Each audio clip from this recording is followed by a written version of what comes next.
जय हिंद भाई, सभी का स्वागत है आपके अपने YouTube channel Rajesh sir GK के ऊपर। जैसा कि हमने पिछली क्लास के अंदर टॉप 20 क्वेश्चंस को डिस्कस किया था, जो कि आगे आने वाले एग्जाम के लिए काफी महत्वपूर्ण है ना। आर्मी टीए का एग्जाम होने वाला है, तो उसके लिए काफी इंपॉर्टेंट क्वेश्चंस थे 20 क्वेश्चन। तो उसी सीरीज को आप आगे बढ़ाएंगे। आपके पेपर में भी 20 क्वेश्चन आने वाले हैं ना, जीके के 20 क्वेश्चन रहेंगे इस बार। तो अपनी इस क्लास के अंदर आप आज फिर से मैं आपके सामने लेकर आया हूँ टॉप 20 क्वेश्चन भी ना, महत्वपूर्ण 20 क्वेश्चंस, उनको आप डिस्कस करेंगे आज की क्लास के अंदर। तो आप फिर से कोशिश करना कि कितने क्वेश्चंस आपके ठीक होते हैं ना, एक एक क्वेश्चन आपको करके देखना, लास्ट तक वीडियो जरूर देखना। तो छोटी सी अपनी क्लास रहेगी, 20 क्वेश्चन आप जल्दी से डिस्कस करते हैं। जो बच्चे पहली बार क्लास को देख रहे हैं, एक बार क्लास को शेयर जरूर कर देंगे, चैनल को सब्सक्राइब कर लो ताकि आपको समय समय के ऊपर नोटिफिकेशन मिलते रहे क्लास के। चलिए आप स्टार्ट करते हैं। कल हमने जो लास्ट क्वेश्चन किया था वो हमने क्या पढ़ा था, उसको एक बार मैं आपको बता दूं। कल वाली क्लास में हमने पढ़ा था 1950 में भारत की पहली गणतंत्र दिवस की जो परेड थी, उसमें चीफ गेस्ट कौन थे, तो हमने पढ़ा सुकर्णो थे। इसके बाद आप स्टार्ट करते हैं अपनी आगे के जो भी है, इसमें अगला क्वेश्चन जो है हमारा, उसको डिस्कस करते हैं। देखो नेक्स्ट क्वेश्चन क्या पूछा है आपसे, 20 क्वेश्चन कल हो गए थे। अगला क्वेश्चन देखो, ये दिख रहा है ना सभी को? हाँ, थोड़ा सा इसको जूम और कर देते हैं भाई, मान लो ये लो भाई। पहला प्रश्न आज की क्लास का हमारा ये है कि केंद्रीय सूचना आयोग की स्थापना कब की गई थी ना। केंद्रीय सूचना आयोग जो है भाई, इसकी स्थापना कब की गई थी ये बताना है आपको। केंद्रीय सूचना आयोग का मतलब क्या होता है, आपने एक शब्द सुना होगा आरटीआई, सेंट्रल इंफॉर्मेशन कमीशन होता है केंद्रीय सूचना आयोग। तो आरटीआई शब्द आपने सुना होगा सबने ना, आरटीआई लगाते हैं ना, आरटीआई। आरटीआई का मतलब क्या होता है, राइट टू इंफॉर्मेशन है ना, सूचना का अधिकार। ये सूचना का अधिकार अधिनियम कब पास किया गया था, ये प्रश्न ऐसे भी पूछ सकता है। जिस वर्ष आरटीआई लागू हुआ हमारे देश में, उसी वर्ष क्या हुआ था, ये सूचना का अधिकार अधिनियम, मतलब सूचना का आयोग बना था भैया। तो ये आरटीआई लागू कब किया गया था, 2005 के अंदर आरटीआई लागू हुआ हमारे देश में। आरटीआई एक्ट 2005 बोलते हैं। तो इस क्वेश्चन का राइट आंसर क्या रहेगा, 2005। केंद्रीय सूचना आयोग की स्थापना भी कब की गई थी, 2005 के अंदर की गई थी। ठीक है, चलो नेक्स्ट क्वेश्चन देखते हैं, इंपॉर्टेंट है ये आरटीआई वाला आपके पेपर के लिए भाई। अगले क्वेश्चन की ओर चलते हैं। अगला क्वेश्चन क्या पूछा है आपसे कि सबसे बड़ा नदी द्वीप माजुली भारत में किस राज्य में स्थित है भाई ना, जूम हो जा। सबसे बड़ा नदी द्वीप है माजुली, किस राज्य के अंदर स्थित है, ये आपसे पूछा है भाई, बताओ शाबाश। पहली बात तो ध्यान, विश्व का सबसे बड़ा द्वीप है ये, विश्व का सबसे बड़ा द्वीप जो है ये माजुली, भारत के किस राज्य के अंदर है। अब आप कहोगे सर विश्व का सबसे बड़ा द्वीप तो ग्रीनलैंड है, हम तो बार बार पढ़ते हैं ग्रीनलैंड भी है, लेकिन माजुली क्या है, माजुली विश्व का सबसे बड़ा नदीय द्वीप है। नदीय का मतलब क्या हुआ, नदीय का मतलब है मेरे भाइयों जो नदी के द्वारा बनाया गया हो। तो नदी के द्वारा बनाया गया सबसे बड़ा द्वीप कौन सा है, विश्व का माजुली। कहाँ पर है, मेघालय में है, असम में है, उड़ीसा में है या पश्चिम बंगाल में है। तो इस प्रश्न का राइट आंसर क्या रहेगा आपका, असम में है। तो ये विश्व का सबसे बड़ा नदी द्वीप है, ध्यान रखेंगे ये। तो ये नदी द्वीप है तो किसी नदी ने बनाया होगा, तो किस नदी ने बनाया है ये बनाया है ब्रह्मपुत्र नदी द्वारा भाई, है ना। प्रश्न आ जाए, माजुली द्वीप का निर्माण किस नदी द्वारा किया जाता है, तो आप कौन सा बताओगे, ब्रह्मपुत्र नदी के द्वारा इसका निर्माण किया जाता है। ठीक है, चलो अगले अगले क्वेश्चन की ओर चलते हैं। यहाँ पर नेक्स्ट क्वेश्चन क्या पूछा है हमसे भाई, क्लास को शेयर जरूर कर देना साथ साथ भाई, जो बच्चे पहली बार जुड़े। अगला, भारत में सर्वाधिक मार्ग बदलने वाली नदी कौन सी ना, ऐसी नदी जो सबसे ज्यादा रास्ते बदलती है, वो नदी कौन सी है, नर्मदा है, यमुना है, गंगा है या कोसी है। तो सबसे अधिक मार्ग बदलने वाली नदी कौन सी बताओगे, वो है कोसी नदी। सबसे ज्यादा मार्ग परिवर्तन करती है कोसी नदी। कोसी नदी को मार्ग परिवर्तन के कारण क्या कहा जाता है इसे, तो इस कोसी को ध्यान रखेंगे आप, इसे बिहार का शोक कहा जाता है भाई ना। कोसी नदी को क्या बोलते हैं, बिहार का शोक। क्योंकि मार्ग जब नदी बदलेगी तो उससे क्या होगा, बाढ़ आएगी, बाढ़ आएगी तो क्या होगा, नुकसान होगा। कोसी नदी में बाढ़ आने से बिहार में नुकसान होता है, इसलिए क्या बोल देते हैं, बिहार का शोक। एक प्रश्न आता है पेपर में, बंगाल का शोक बताओ शाबाश, बंगाल का शोक किसे कहा जाता है, तो बंगाल का शोक किसको बताओगे, दामोदर नदी भाई ना। बंगाल का शोक अगर आ जाए तो ये बताना है दामोदर नदी, दामोदर। दामोदर कैसे लिख दिया, ये ठीक करते हैं, दामोदर। ठीक है, ये ध्यान रखेंगे। नर्मदा से एक प्रश्न आता है, नर्मदा नदी के ऊपर एक बांध है भी जिसका नाम क्या है, सरदार सरोवर बांध। प्रश्न आ जाए पेपर में, सरदार सरोवर बांध कहाँ पर है, तो सरदार सरोवर बांध गुजरात में है, और ये किस नदी के ऊपर है, ये नर्मदा नदी के ऊपर है भाई, सरदार सरोवर बांध आपका रहने वाला है।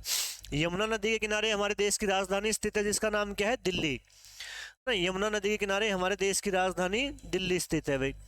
इसके अलावा गंगा नदी भारत की सबसे लंबी नदी है, सबसे पवित्र नदी है, और गंगा भारत की राष्ट्रीय नदी भी है। गंगा की सबसे लंबी सहायक नदी कौन सी है? यमुना है। तो नदियों से ये चीजें अपने को ध्यान रखनी है भाई। चलो अगले प्रश्न की ओर चलते हैं। अगला देखो, उच्च न्यायालय का न्यायाधीश अपना त्याग पत्र किसे सौंपता है भाई ना? जो सुप्रीम कोर्ट का न्यायाधीश होता है वो अपना त्याग पत्र किसको देता है? बताओ शाबाश। उच्च न्यायालय, पहली बात अगर बात करें उच्च न्यायालय का जिक्र हुआ है तो उच्च न्यायालय जो है इसका गठन किया जाता है आर्टिकल 124 के तहत भाई। उच्च न्यायालय कौन से अनुच्छेद में, नहीं सॉरी 214 के तहत उच्च न्यायालय जो है आर्टिकल 214 के तहत भाई। 124 में तो क्या है? सर्वोच्च न्यायालय है। इसके अलावा उच्च न्यायालय वर्तमान में हैं कितने हमारे देश में? तो आप कहोगे सर 25 उच्च न्यायालय हैं। सबसे पुराना उच्च न्यायालय कौन सा है आपके देश का? तो सबसे पुराना उच्च न्यायालय है कलकत्ता। कलकत्ता उच्च न्यायालय का गठन कब हुआ था? 1862 के अंदर हुआ था। सबसे प्राचीन उच्च न्यायालय बताओगे आप लोग। और ध्यान रखेंगे आप, उच्च न्यायालय के अंदर जो न्यायाधीश होते हैं भाई वो अधिकतम कितनी आयु तक अपने पद के ऊपर रह सकते हैं? इनकी एज जो होती है वो होती है 62 ईयर्स भाई। 62 वर्ष की आयु तक अपने पद के ऊपर रहते हैं। जबकि जो हाई कोर्ट, जो सुप्रीम कोर्ट होती है, सुप्रीम कोर्ट के जो जज होते हैं वो 65 वर्ष की आयु तक अपने पद के ऊपर रह सकते हैं। तो उच्च न्यायालय का न्यायाधीश अपना त्याग पत्र किसको देगा अगर ध्यान देना चाहे तो? ध्यान रखना है, ये त्याग पत्र किसको देता है? अपना राष्ट्रपति को, राज्यपाल को अपना त्याग पत्र सौंपेगा भाई। उच्च न्यायालय के जो न्यायाधीश होते हैं उनकी नियुक्ति कौन करता है? राष्ट्रपति करता है। राष्ट्रपति नियुक्ति करता है तो त्याग पत्र किसको देते हैं? ये राष्ट्रपति को अपना त्याग पत्र सौंप देते हैं भाई। ठीक है, ध्यान रखना है आपको, ये राष्ट्रपति आएगा इसमें। अगला है, अगला, भारत में जनसंख्या वृद्धि के इतिहास में कौन सा वर्ष महान विभाजन का वर्ष रहा है? थोड़ा सा इसको छोटा कर देते हैं भाई पहले। अब देखो कि भारत में जनसंख्या वृद्धि के इतिहास में कौन सा वर्ष महाविभाजन का वर्ष कहलाता है? महाविभाजन का वर्ष कौन सा वर्ष कहलाता है ये पूछा है आपसे भाई। महाविभाजन का 1951 में, 1991 में, 2001 में या 1921 में कौन सा महान विभाजन का वर्ष कहलाता है? देखो इसको समझो थोड़ा सा। भारत में जो पहली जनगणना हुई थी भाई, अपने देश की जो पहली जनगणना हुई थी वो पहली जनगणना हमारे देश में होती है कब? 1872 के अंदर भाई। किसके शासनकाल में हुई थी? ये मेयो के शासनकाल में हुई थी। लेकिन ये जनगणना सफल नहीं हो पाती है भाई। इसके बाद जो सफल जनगणना हुई थी पहली, हमारी सफल जनगणना जो हुई थी हमारे देश की पहली, वो हुई थी 1881 के अंदर। और ये किसके शासनकाल में हुई थी? ये हुई थी रिपन के शासनकाल में। इसी के साथ क्या होता है, भारत में दशकीय जनगणना की शुरुआत हो जाती है प्यारे बच्चों। दशकीय जनगणना का मतलब होता है हर 10 साल के बाद जनगणना की शुरुआत हो जाती है। तो प्रश्न 2 बनते हैं, दशकीय जनगणना की शुरुआत कब हुई थी? 1881 में। और भारत की पहली जनगणना कब हुई थी? 1872 में, जो कि असफल रही थी भाई। इसके बाद हर 10 साल के बाद जनगणना हुई भाई। 1891 में हुई, 1901 में हुई, 1911 में हुई, 1921 में हुई। ऐसे करते करते हर 10 साल बाद जनगणना होती आई है भाई। लेकिन इसमें से देखो 1921 वाली जो जनगणना है इसकी एक खास बात है। खास बात क्या है? हर बार जनगणना जब होती है हमारे देश की तो हमारे देश की जनसंख्या क्या होती है अभी? बढ़ी हुई मिलती है हमें, जनसंख्या वृद्धि हुई मिलती है हमें हमेशा। लेकिन जो ये 1921 वाली जो जनगणना थी भाई, इसमें क्या था? जनसंख्या वृद्धि जो है वो हुई नहीं, हमारी जनसंख्या घट जाती है, कम हो जाती है जनसंख्या हमारी। इसीलिए 1921 के साल को क्या कहा जाता है? जनसंख्या के इतिहास का महान विभाजक वर्ष कहलाता है ये। तो आपका जो राइट आंसर रहेगा वो कौन सा रहेगा? 1921 भाई। इसके अंदर 1921 में एक ही अवसर ऐसा आया है जब हमारे देश की जनसंख्या बढ़ने की बजाय जनसंख्या घटी थी भाई। इसलिए ये ध्यान रखना है आपको। चलो अगले प्रश्न की ओर चलते हैं। राइट आंसर रहेगा 1921 भाई। स्वतंत्रता के बाद पूछ ले, भारत की पहली जनगणना कब हुई थी? 1951 के अंदर हुई थी स्वतंत्रता के बाद। पिछली कब हुई थी? 2011 के अंदर हुई थी ना, ये ध्यान रखना भाई। अगला है कि भारत में वर्षा का औसत क्या है ना, एक साल में औसतन कितनी वर्षा होती है भारत के अंदर भाई? तो वर्षा का जो औसत है अपने देश में वो कितना है? 118 सेंटीमीटर प्रति वर्ष का है भाई। और विश्व की जो औसत है भाई, विश्व का औसत कितना है? 100 सेंटीमीटर। विश्व में 100 सेंटीमीटर प्रति वर्ष, भारत में 118 सेंटीमीटर प्रति वर्ष होती है। और भारत में जो वर्षा होती है भाई, ये सबसे अधिक वर्षा कहाँ होती है भारत में? तो सबसे अधिक वर्षा आप बताओगे मानसीन राम में। सबसे अधिक वर्षा पूछे अगर आपसे तो ये बताएंगे आप मानसीन राम। मानसीन राम नामक स्थान कहाँ पर है ये? तो मानसीन राम नामक स्थान है मेघालय के अंदर। और एक प्रश्न आता है सबसे कम वर्षा कहाँ होती है? तो न्यूनतम वर्षा पूछ ले आपसे। न्यूनतम न्यूनतम वर्षा कहाँ बताएंगे भारत में, कहाँ होती है, लेह के अंदर होती है भाई। ठीक है, तो ये चीज ध्यान रखनी है अपने को। अगले प्रश्न की ओर आगे बढ़ते हैं। देखो अगला प्रश्न क्या पूछा है आपसे, इंदिरा पॉइंट का अन्य नाम क्या है, बताओ शाबाश, है ना। इंदिरा पॉइंट को अन्य किस नाम से जाना जाता है। इंदिरा पॉइंट क्या है, ये भारत का सबसे दक्षिणी बिंदु है। इंदिरा पॉइंट ये कहाँ पर है, ये तो ध्यान रखो। देखो जैसे ये अपना भारत है, एक तो सबसे दक्षिणी बिंदु यहाँ पर है, इसको तो आप क्या बोलते हैं, इसको बोलते हैं कन्याकुमारी। ध्यान से सुनना, इंपॉर्टेंट है ये, क्या बोलते हैं इसको, कन्याकुमारी। इसके अलावा इस साइड क्या है, अंडमान निकोबार है हमारे देश में भाई। यहाँ पर ये अंडमान निकोबार में यहाँ पर एक सबसे दक्षिणी बिंदु एक यहाँ पर भी है भाई। इसको क्या बोलते हैं, इसको बोलते हैं इंदिरा पॉइंट। इंदिरा पॉइंट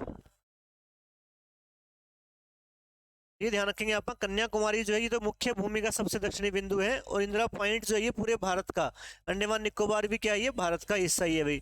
ये पूरे भारत का सबसे दक्षिणी बिंदु आएगा इंदिरा पॉइंट, ये अंडमान निकोबार में है। इसके अन्य नाम क्या है, देखो पहला ऑप्शन दे रखा है लाही चिंग, फिर पार्सेन पॉइंट, तीसरा दे रखा है पिगमिलियन पॉइंट, एक है इनमें से सभी। तो आपको जो राइट आंसर रहेगा वो क्या रहेगा, इनमें से सभी। इंदिरा पॉइंट के ही तीनों नाम है, ध्यान रखेंगे ये। इसके अलावा कुमारी जो कन्याकुमारी है भाई, इस कन्याकुमारी के अन्य नाम क्या क्या है। कन्याकुमारी में एक तो आप ध्यान रखेंगे, इसको बोलते हैं कैप कमोरिन। कन्याकुमारी के अन्य नाम पूछ ले तो एक तो है कैप कमोरिन और एक है कुमारी अंतरीप। हाँ प्यारे बच्चों, कुमारी अंतरीप,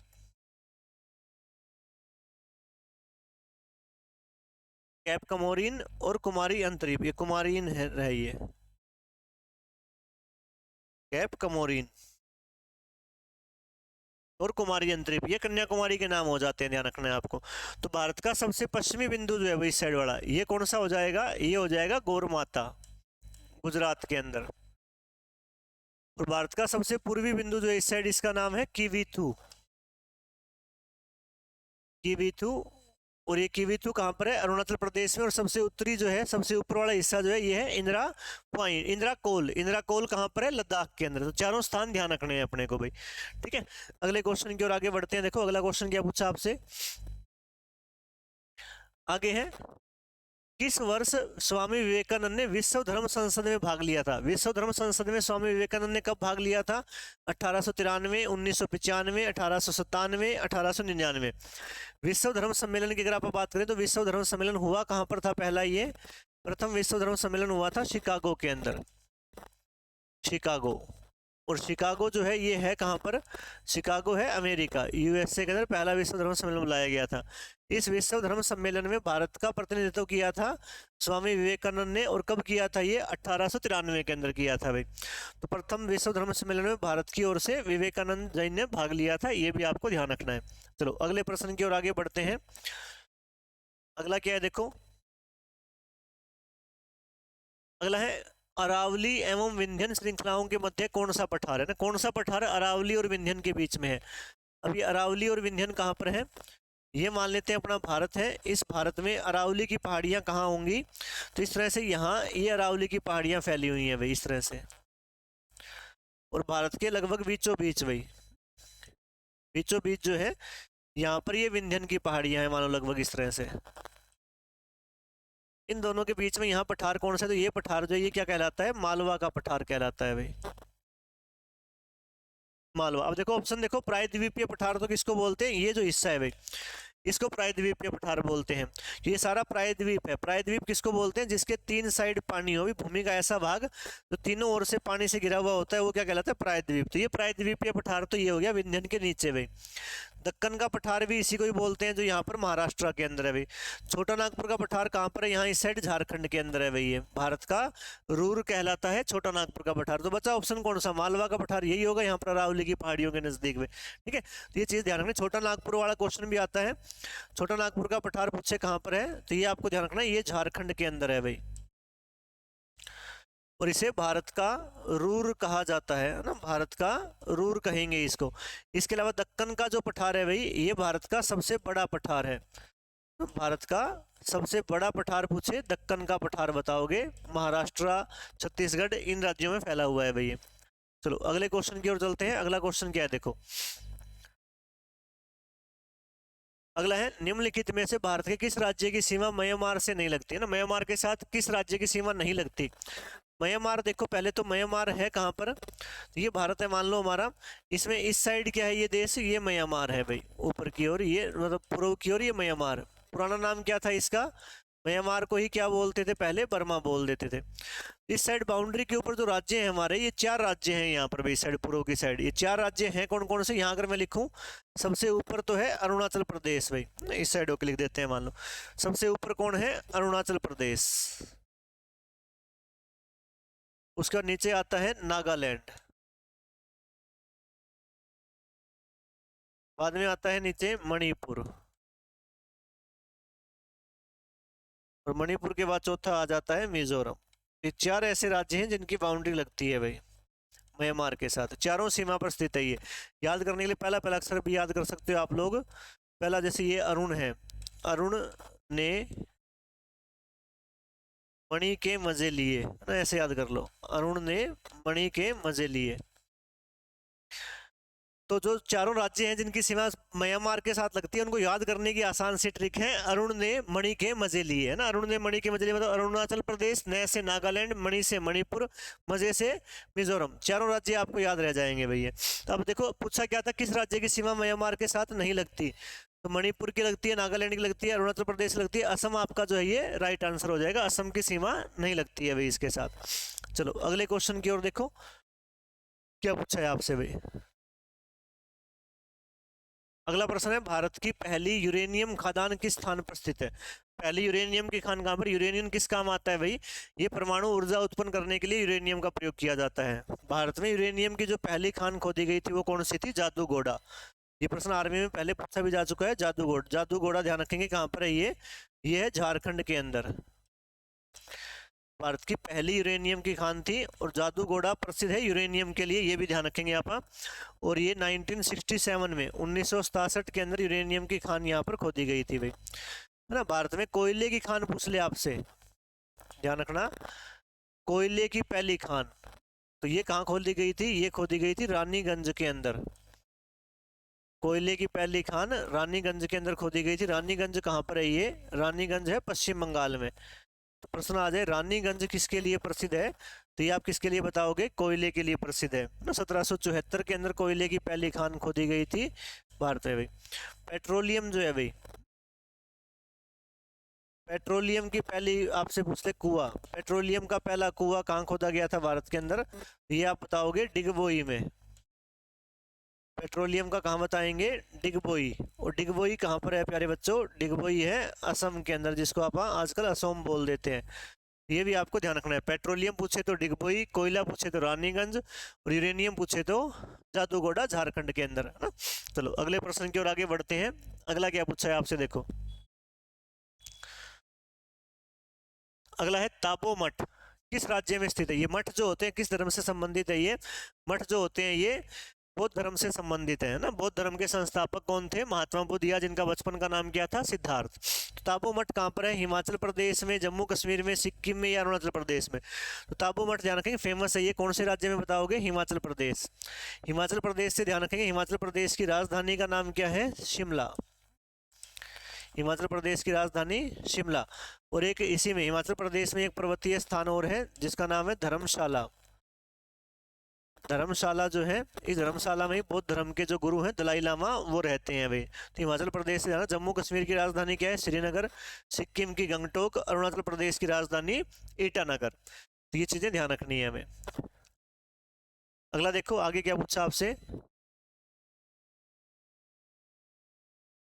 अगला, निम्नलिखित में से कौन सी त्रिस्तरीय पंचायती राज प्रणाली की सिफारिश करने के लिए जानी जाती है ना। कौन सी समिति जो है ये पंचायती राज की त्रिस्तरीय प्रणाली की सिफारिश करने के लिए जानी जाती है। अशोक मेहता समिति, बलवंत राय मेहता समिति, सरकारिया समिति, या राव समिति। तो ध्यान रखना, इसके अंदर जो बलवंत राय मेहता समिति है भाई, इस बलवंत राय मेहता समिति ने क्या किया था, पंचायती राज व्यवस्था के 3 स्तरों की सिफारिश की थी। कौन कौन से सत्र बताए थे बलवंत राय मेहता समिति ने। सबसे पहले इन्होंने कहा था कि गांव होना चाहिए, और गांव में क्या होनी चाहिए, एक ग्राम पंचायत होनी चाहिए जो आजकल होती है। सरपंच इसका मुखिया होता है, और ग्राम पंचायत का सदस्य बनने के लिए न्यूनतम आयु कितनी चाहिए होती है, 21 वर्ष चाहिए होती है। दूसरा होता है ब्लॉक समिति। अपने आसपास आपने चुनाव देखे तो ये चुनाव होते हैं 3 ब्लॉक समिति के। ब्लॉक समिति के बाद होता है जिला परिषद। जिला परिषद सबसे ऊपर वाली इकाई होती है भाई। तो ये पंचायती राज व्यवस्था की क्या होती है, 3 स्तर होते हैं भाई। ये 3 स्तरों की सिफारिश की किसने थी, सबसे पहले बलवंत राय मेहता समिति के द्वारा की गई थी। ये ध्यान रखेंगे आप भाई। चलो इसके बाद ध्यान रखो आगे 1957 में ये समिति बनी थी, ये भी ध्यान रख लेना। अशोक मेहता समिति 1977 में बनी थी। इसने 2 स्तर की सिफारिश की थी अशोक मेहता वाली ने। आगे है किसका काल मुगल वास्तुकला का स्वर्ण काल कहलाता है ना। किसका काल, अच्छा किसका काल मुगल वास्तुकला का। वास्तुकला का मतलब क्या होता है, वास्तुकला का मतलब होता है स्थापत्य कला या भवन निर्माण करने की कला भाई। तो किसका काल कहलाता है, जहांगीर का, शाहजहां का, औरंगजेब का या अकबर का। तो इसका जो राइट आंसर रहेगा वो क्या रहेगा, शाहजहां। शाहजहां के समय के हैं मेन मेन भवनों का निर्माण हुआ था भाई। कौन कौन से भवन बनाए शाहजहां ने, जिसके लिए इसके शासन काल को वास्तुकला का स्वर्ण काल कहा जाता है। तो कौन कौन से बनाए थे, एक तो इसने आगरा के अंदर ताजमहल बनवाया भाई। प्रश्न आ जाए ताजमहल का निर्माण किसने करवाया था, तो ताजमहल का निर्माण करवाया था शाहजहां ने, ताजमहल। दूसरा इसने क्या किया, दिल्ली का लाल किला बनवाया भाई। दिल्ली में इसने क्या किया, लाल किले का निर्माण करवाया। इसके अलावा दिल्ली में इसने क्या किया, जामा मस्जिद का निर्माण करवाया भाई। दिल्ली में क्या किया इसने, जामा मस्जिद का निर्माण करवाया। तो मेन मेन बिल्डिंगें आप देखो इसी के शासनकाल में बनी। इसी लाल किले के अंदर 2 सभा भवन बनवाए थे इसने। एक को कहा जाता था दीवान ए आम, दीवान ए आम मतलब जहां आम लोगों के साथ बैठकर ये सभा किया करता था। एक बनवाया इसने जिसका नाम क्या रखा, दीवान ए खास। यहाँ पर खास खास लोगों के साथ बैठकर चर्चा किया करता था। इसके अलावा शाहजहां ने क्या किया था, मयूर सिंहासन का निर्माण करवाया भाई। और इसी मयूर सिंहासन में कोहिनूर हीरा जड़ा हुआ था। तो ये देखो मेन मेन जो चीजें हैं वो सारी किसके शासन काल में बनी है, ये शाहजहां के शासन काल में। इसीलिए इसके शासन काल को स्थापत्य कला का स्वर्ण काल कहा जाता है, या वास्तुकला का स्वर्ण काल बोल दो, एक ही बात होगी। जहांगीर जो है इसको क्या कहा जाता है, इसको चित्रकला का स्वर्ण काल कहा जाता है, चित्रकला का। हिंदी साहित्य का स्वर्ण काल पूछे तो किसको बताओगे, अकबर भाई। हिंदी जो है, हिंदी साहित्य, हिंदी के अंदर कई सारी किताबें लिखी गई थी, ग्रंथ लिखे गए थे, इसलिए हिंदी साहित्य का स्वर्ण काल पूछेगा तो अकबर। तो ये चीजें नोट डाउन कर लेनी है अपने भाई। आगे है लिंगराज मंदिर किस प्रदेश में ना, लिंगराज मंदिर कहाँ पर है, तो लिंगराज मंदिर कहाँ पर बताओगे, भुवनेश्वर। और भुवनेश्वर कहाँ पर है, उड़ीसा के अंदर। लिंगराज मंदिर भुवनेश्वर उड़ीसा। उड़ीसा के अंदर एक और ध्यान रखेंगे आप, पुरी के अंदर भाई, पुरी के अंदर मंदिर है जिसका नाम है जगन्नाथ। भगवान जगन्नाथ का मंदिर पूछे तो वो भी आप कहाँ बताएंगे, पुरी उड़ीसा के अंदर। उड़ीसा का ये एक शहर और है जिसका नाम क्या है, कोणार्क। तो इस कोणार्क नामक शहर में क्या है, कोणार्क में सूर्य मंदिर है भाई। कोणार्क सूर्य मंदिर पूछे आपसे तो वो भी आप कहाँ बताएंगे, कोणार्क सूर्य मंदिर भी उड़ीसा के अंदर। इसी कोणार्क सूर्य मंदिर को किस नाम से जाना जाता है, इसे सप्त पगोड़ा कहा जाता है भाई। सप्त पगोड़ा के नाम से ये जाना जाता है कोणार्क सूर्य मंदिर। ये चीजें ध्यान रखनी है इसके अंदर हमें भाई। अगला है देखो इसमें, अगला क्वेश्चन पूछा है आपसे कि ब्रिटेन की रानी एलिजाबेथ प्रथम किसके समकालीन थी ना। इंग्लैंड की रानी एलिजाबेथ किसके समय थी, तो ध्यान रखेंगे आप, जहांगीर के समय, औरंगजेब, अकबर या शाहजहां। जिस समय इंग्लैंड की रानी या ब्रिटेन की रानी एलिजाबेथ थी उस समय भारत का शासक कौन था, अकबर था। इन दोनों के समय क्या हुआ था, इंग्लैंड में जब एलिजाबेथ थी और भारत में जब अकबर था, इन्हीं के समय, दोनों के समय 31 दिसंबर 1600 को क्या हुआ था, ब्रिटिश ईस्ट इंडिया कंपनी का गठन हुआ था। और ये गठन कहाँ पर हुआ था, लंदन के अंदर। तो प्रश्न आ जाता है कंपनी के गठन के समय इंग्लैंड की महारानी कौन थी, एलिजाबेथ। कंपनी के गठन के समय भारत का शासक कौन था, अकबर था। ये चीजें ध्यान रखनी है हमें भाई। ठीक है, चलो अगले क्वेश्चन की ओर आगे बढ़ते हैं भाई। और जो बच्चे पहली बार देख रहे हैं एक बार क्लास को शेयर जरूर कर देना भाई, चैनल को सब्सक्राइब कर लेंगे, क्लास को आप शेयर कर देंगे, ध्यान रखना है ये। अगला, निम्नलिखित में से किस शब्द का भारत के संविधान में कोई जिक्र नहीं है भाई। कौन सा ऐसा शब्द है जिसका संविधान में कहीं जिक्र नहीं है, अटॉर्नी जनरल। अटॉर्नी जनरल का मतलब है हिंदी में इसको बोल देते हैं महान्यायवादी। तो महान्यायवादी के पद का वर्णन तो है भाई अपने संविधान में, आर्टिकल 76 के अंदर इसका वर्णन किया गया है। कैबिनेट ना, कैबिनेट मतलब मंत्रिमंडल बोलते हैं हिंदी के अंदर। मंत्रिमंडल के शब्द का वर्णन भी है आर्टिकल 352 के अंदर। बजट, बजट शब्द का कहीं भी जिक्र नहीं है हमारे संविधान में भी ना, बजट का कोई जिक्र नहीं है। अगर नियंत्रक व महालेखा परीक्षक, इसको क्या बोलते हैं आप शॉर्ट में कैग बोल देते हैं। इसका जिक्र है अनुच्छेद 148 से लेकर 151 के बीच में भी। बजट जो है इसका जिक्र संविधान में कहीं पर भी नहीं है, ध्यान रख लेंगे इस चीज का। चलो अगले प्रश्न की ओर देखो, अगला प्रश्न करते हैं आप। अगला है, निम्नलिखित में से महायान बौद्ध पंथ के अनुसार कौन से भविष्य के बुद्ध हैं? भविष्य के बुद्ध मतलब आगे बुद्ध दोबारा बनकर आएंगे जो। और ये महायान संप्रदाय का संबंध पूछ ले किस धर्म से है, तो महायान का संबंध किस धर्म से है? बौद्ध धर्म से है। ये चीज भी आपको पता होनी चाहिए। तो बौद्ध धर्म का एक जन्म और होना बाकी है, किसके नाम से? अमिताभ, ककरुचंद, कनक मुनि या मैत्रेय? तो मैत्रेय, ध्यान रखेंगे मैत्रेय के नाम से महात्मा बुद्ध का जन्म होना बाकी है। महात्मा बुद्ध का असली नाम क्या था? ये महायान वाले मानते हैं ऐसा। महात्मा बुद्ध का असली नाम क्या था? सिद्धार्थ। महात्मा बुद्ध का जन्म कहाँ हुआ था? सिद्धार्थ का जन्म कहाँ हुआ था? इनका जन्म हुआ था लुम्बिनी के अंदर भाई। लुम्बिनी कहाँ पर है गुरुजी? तो लुम्बिनी आपको पता है नेपाल के अंदर है भाई। इसके अलावा ध्यान रखेंगे आप, महात्मा बुद्ध को ज्ञान की प्राप्ति कहाँ हुई थी? तो ज्ञान मिला था इनको बोध गया के अंदर। महात्मा बुद्ध ने पहला उपदेश कहाँ दिया था? तो पहला उपदेश दिया था सारनाथ में।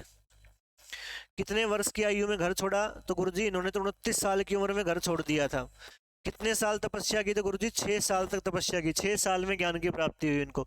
सफलता अचानक से नहीं मिलती है ना, 6 साल तक लगातार मेहनत की, तब जाकर इनको ज्ञान की प्राप्ति हुई।